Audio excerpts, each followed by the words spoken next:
de inmediato nos vamos a trasladar hasta Cajamarca. Allí gentilmente atiende a la comunicación el doctor Oscar Mendoza, Paz Decano de la Cámara de Comercio de Cajamarca y también Paz Decano del Colegio de Economistas de Cajamarca, docente universitario. Quiero saludarlo, mi estimado doctor Mendoza. Siempre es un gusto conversar con usted, muy amable. Buenos días, don José, qué gusto saludarlo también y como siempre muy grato de estar en este programa.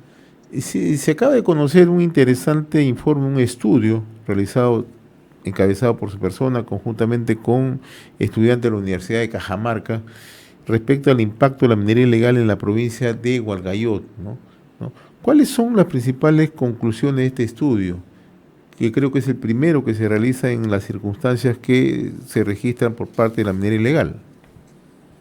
Sí, bueno, muchísimas gracias por la oportunidad de difundir este trabajo. En realidad, este es un trabajo de un grupo de estudiantes que es parte de la agenda de investigación del curso de Economía Minera de la Universidad Nacional de Cajamarca. Y uno de los temas que justamente se planteó el año pasado era el interés de profundizar un poco más en el conocimiento de la minería ilegal, sobre todo en el departamento de Cajamarca, ¿correcto? Entonces, para tener una idea, estos estudiantes fundamentalmente son de la provincia de Hualgayoc, por eso es que tenían cierta facilidad para poder moverse, porque hacer el circuito de seguimiento no es muy sencillo y además es bastante arriesgado, ¿no? Este distrito abarca perdón, este estudio abarca los tres distritos de la provincia de Hualgayoc. Y fundamentalmente lo que han hecho es hacer un circuito de movimiento de camiones, movimiento, o sea, todo el tema logístico que está detrás, y fundamentalmente tratar de abordar entrevistas indirectas con personas que se conocen que están trabajando dentro de la actividad minera, para por métodos indirectos, que además hago la precisión, estos métodos indirectos se basan también en el libro de Pérez Guadalupe sobre las actividades ilegales en el Perú, es decir, siguen esa metodología que les ha permitido hacer una valorización del movimiento económico que hay en estos tres distritos. Con técnicas de extrapolación se ha trabajado fundamentalmente la valorización de varios aspectos, ¿no?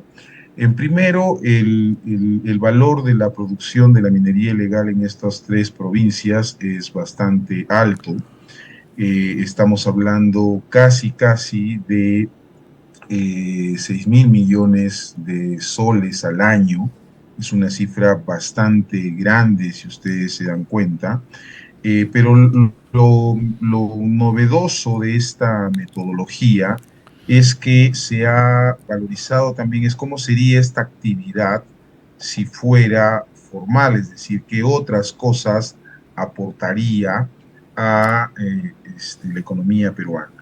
Entonces ellos han determinado, por ejemplo, una pérdida del impuesto a la renta como consecuencia de que la actividad es ilegal, y este impuesto a la renta aproximadamente llega a los 900 millones de soles.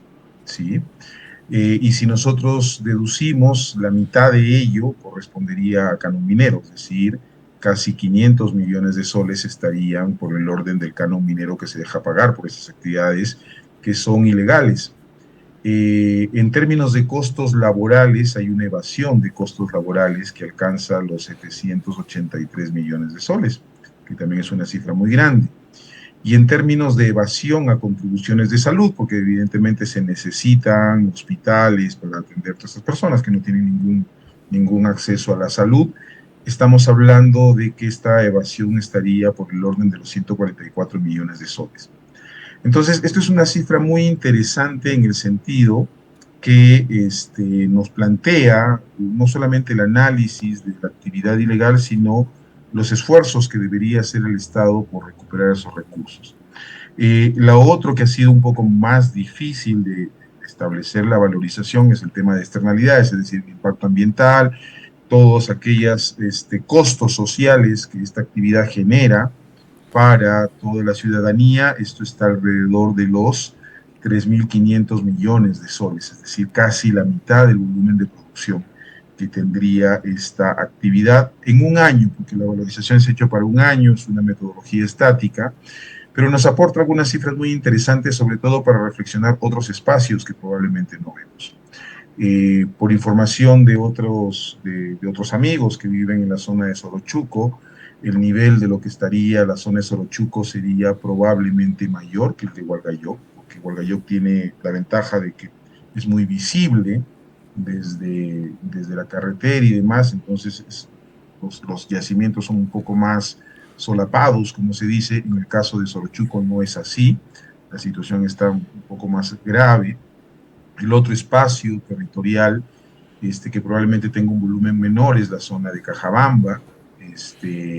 Y algo que sí no hemos logrado una valorización, yo estuve haciendo esfuerzos por visitar la frontera las últimas semanas, tanto la frontera con Ecuador, tanto por el lado de Cajamarca como de Amazonas, pero la dificultad de accesibilidad allí también es complicada, pero sí hay, digamos, mucha preocupación en términos de la cantidad de contaminación, sobre todo en la selva, porque esa es minería de río y está impactando a comunidades campesinas, está impactando a ciudadanía en términos de los parámetros de mercurio que existen y que se están arrojando a los ríos de la selva peruana.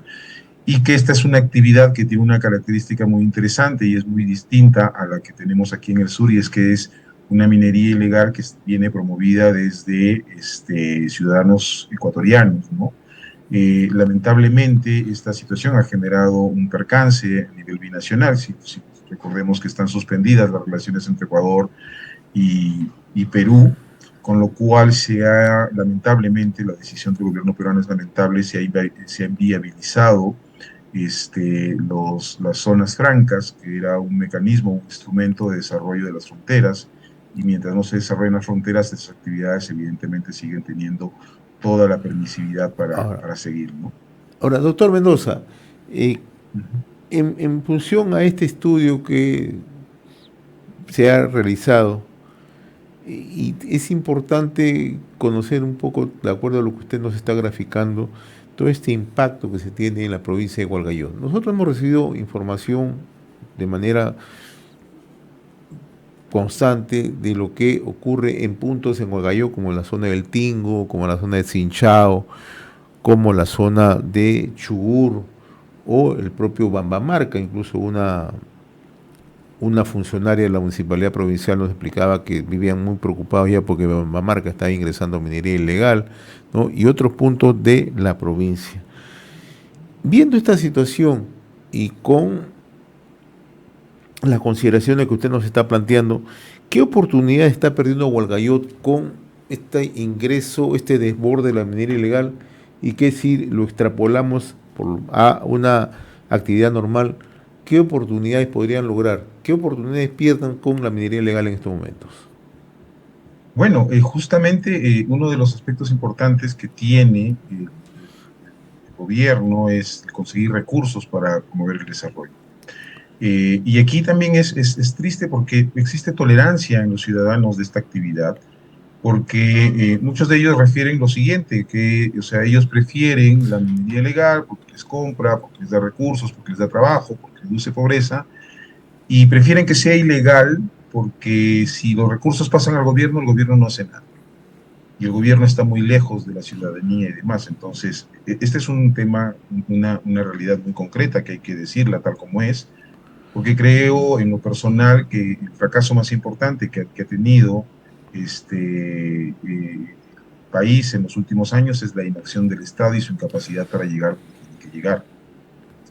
Entonces, y muy aparte, que en Cajamarca hemos tenido los niveles de corrupción, que no solamente son a nivel de gobierno regional, o sea, también hay a nivel de municipalidades provinciales, y eso plantea una reflexión importante, ¿no? O sea, con esos recursos puedes construir un hospital de buen nivel, puedes mejorar tus escuelas, puedes mejorar la remuneración de los docentes, y establecer que se trabaje con objetivos de calidad del sistema educativo, mejorar carreteras, o sea, es impresionante lo que se podría hacer con estos recursos.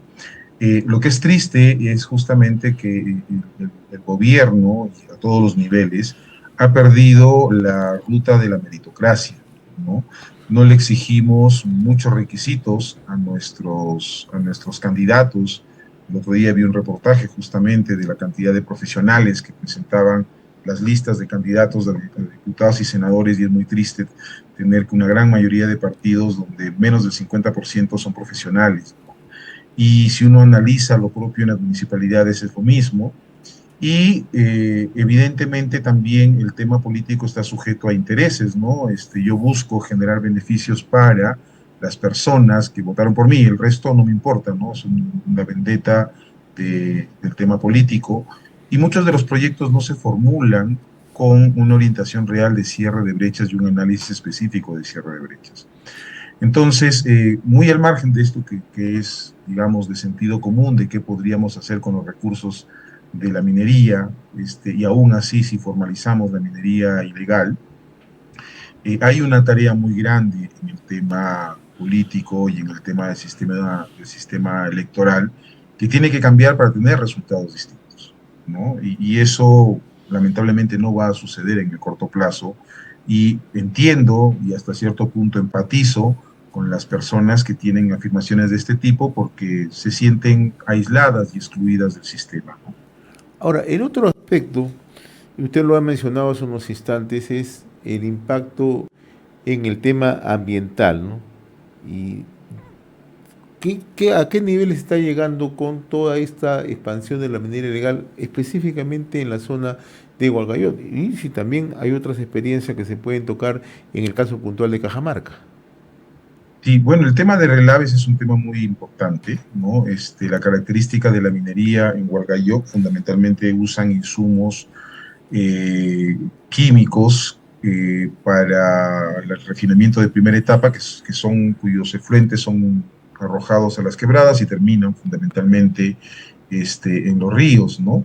El segundo aspecto es el tema de erosión, ¿no? Y esa erosión genera, con la temporada de lluvias, deslizamientos y pérdidas de terreno agrícola, ¿correcto?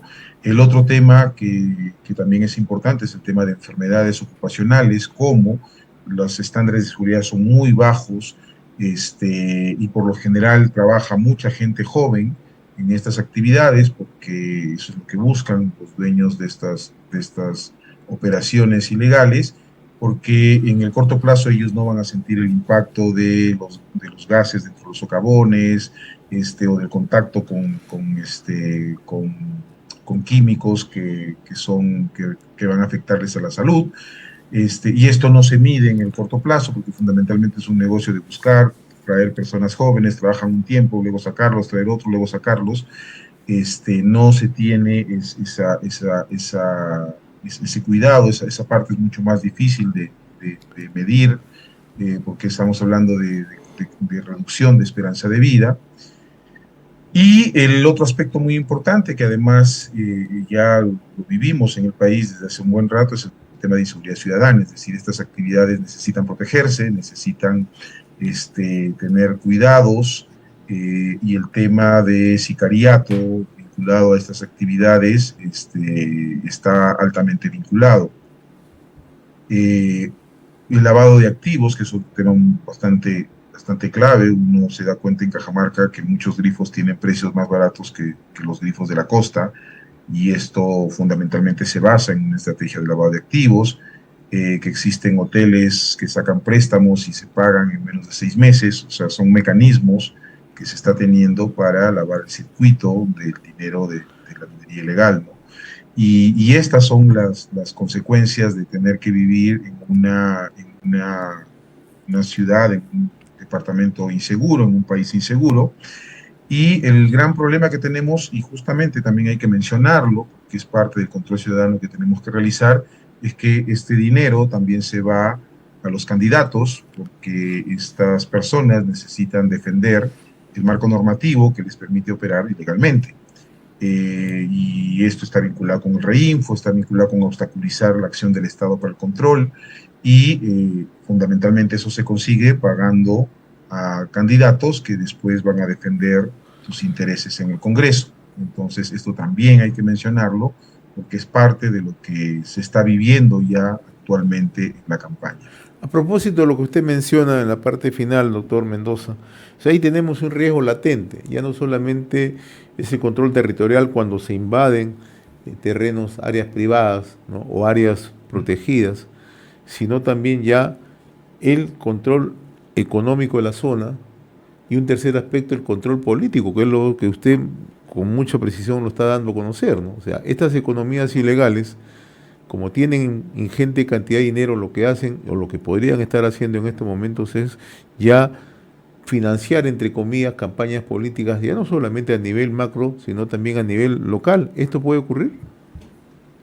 Bueno, no solo puede ocurrir, ya ha ocurrido en la campaña anterior. Recordemos que hemos tenido congresistas que han estado vinculados con minería ilegal, que han estado vinculados con otras actividades ilegales, y que esto ya se viene practicando desde hace algún tiempo en el país, y que creo que la ciudadanía, y sobre todo creo la ciudadanía más en la capital, ha estado dándole la espalda a hacer este control preciso, ¿no? El mismo Congreso saboteó la reforma política y justamente ahora tenemos nuevamente una gran cantidad de partidos y candidatos que fundamentalmente dispersa el voto y en consecuencia termina generando el incentivo para que aquellos que tienen el presupuesto suficiente para figurar salgan y terminen digamos, defendiendo intereses de las economías ilegales en general en el país. No solamente es minería ilegal, también es narcotráfico. Una situación bastante delicada, pero interesante este estudio realizado por los estudiantes de la Universidad Nacional de Cajamarca, bajo su batuta, sobre todo en una zona que está bastante golpeada por la minería ilegal, como es la zona de Hualgayor, la zona de Bamamarca, la zona del Tingo, la zona de Sinchao, Chugur. Y esto simplemente grafica una realidad dolorosa, pero que merece ser atendida. Yo le agradezco, doctor Mendoza, no sé si tenga algo que agregar, por favor. No, muchísimas gracias. Simplemente hacer un reconocimiento a este grupo de estudiantes que ha tenido, digamos, la capacidad técnica para implementar una metodología y la fortaleza para poder hacer este estudio, que ha tenido su riesgo de peligro también en el proceso de levantar datos, ¿no? Yo le agradezco la gentileza. Conversamos con el doctor Óscar Mendoza, él es decano de la Cámara de Comercio y Producción de Cajamarca. También en su momento ha sido decano del Colegio de Economistas de Cajamarca y es un reconocido docente de la Universidad Nacional de Cajamarca.